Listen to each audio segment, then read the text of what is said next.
Hey guys, welcome back. As you can see by the title of the video, I picked up the Zotac RTX 2060 Super for the equivalent of $125 US.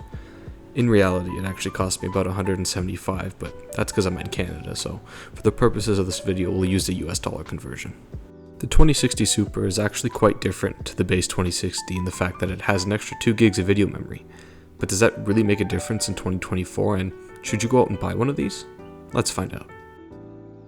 Before we hop any further into the video, let's take a look at how the 2060 Super differs from the base 2060. First off, it has an increase of CUDA cores from 1920 to 2176. It also has more RT cores, going from 30 to 34. The most important factor in my opinion is the increase in video memory, which is from 6 gigs to 8 gigs on a wider 256-bit memory bus. The TDP of the RTX 2060 Super is slightly increased over the base 2060 by about 15 watts from 160 to 175. This in reality doesn't really make a huge difference and in my opinion is still a great card for a small form factor build. The exact model that I have is a Zotac Mini RTX 2060 Super and I was able to snag this one off Marketplace for 175 Canadian dollars. Thankfully this guy was legit. I met him at a mall and I didn't get shanked, so I think it all went pretty well, but with that being said, let's get into the benchmarks. Obviously, the first game we're going to start with here is CS2. CS2 is a lot more demanding than CSGO and is much more relevant in benchmarking these days. With that being said, the 2060 Super pulls an average FPS of 181 with 1% lows of 108. Overall, I would say it was a very smooth experience. There were no stutters, frame pacing issues, or any weird things happening. This card is totally suited to a game like this and could be a really good addition to a budget build, or if you already have one and this is what you play, you really don't need to upgrade. Next up in our tests, we have Gray Zone Warfare. I know what you're going to say about this one. Well, my 4070 can't run it. Yeah, that's partially true. For the 2060 Super, I had to pull out all the stops, all the tricks. I used DLSS performance, and I still couldn't really get it to run terribly well. We maintained an average of 48 FPS with a 1% low of 21. I would technically call this playable, but it was a little chunky, and it kind of looked like you took Vaseline and smeared it on a camera lens, so it wasn't really that good looking either. If you really wanted to play Gray Zone, you totally could, but it's not a perfect experience, and I don't think this GPU does a fantastic job with this game.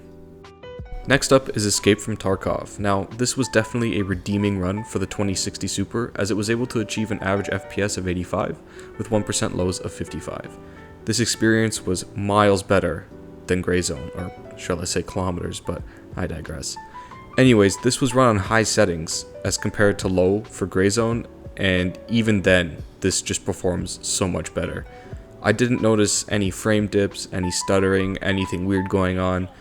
I still felt like I had a competitive edge. I didn't feel like I was being held back by my hardware, and I can definitely recommend the 2060 Super over the base 2060 due to its extra video memory, and that just really goes a long way with this game.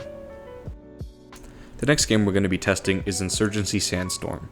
This has been one of my favorite games lately. I kind of just hop into a match of domination and kill terrorists. It's my favorite pastime. What can I say? Anyways, our average FPS was 122 with 1% lows of 71. Overall, this was an excellent experience. I have no complaints. There were no stutters, frame dips, frame pacing was very good. I didn't notice any weird artifacting or anything like that. Overall, for games like this, the 2060 Super is an absolute perfect pairing for 1080p. I was actually running this on the very high preset. You can run it on high and get almost the same graphical fidelity and a lot more frame rate. So overall, I would say this was an excellent experience. Next up, we've got Fortnite. Now, I don't really play a whole lot of this game anymore. I used to really like it, but then they started updating things and it's literally just like a toys kid basket. There's literally everything in it and no theme. Anyways, the average FPS was 107 with 1% lows of 63. As you can see in the video just there's quite a bit of stuttering and it's really annoying. I tried it in DX12, DX11 performance mode, and I ran into the same problem, so I just thought that this game was shit. Anyways, with that being said, the experience overall was pretty good besides the stutters. I just think that Fortnite needs to iron out their game engine a little bit because it seems to be pretty inconsistent across a wide range of hardware. Our final game before heading into the synthetic benchmarks is going to be War Thunder. Now, this is my absolute favorite game. I have like 2,000 hours on it, and as much as I don't want to admit, yeah, it's a lot of time. Anyways, the average FPS for War Thunder was 182 with 1% loads of 121. Overall, this was a really strong showing and is a testament to a well-optimized game. This game runs on pretty much anything. I remember playing it on my first laptop with UHD 620 graphics, and I was still able to get it to run decently at 1080p. This game isn't terribly GPU demanding, it's more of a CPU demanding game, but if you crank some of the settings like I did for this benchmark, it will absolutely fry any GPU you throw at it. For our first synthetic benchmark, we have 3D Mark's Time Spy.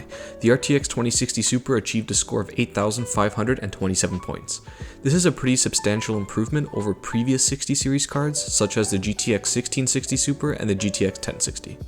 Despite this good score, the 2060 Super is an older card, and it does fall behind more modern cards, such as my 4060 laptop and my current desktop card, which is the 6700 XT.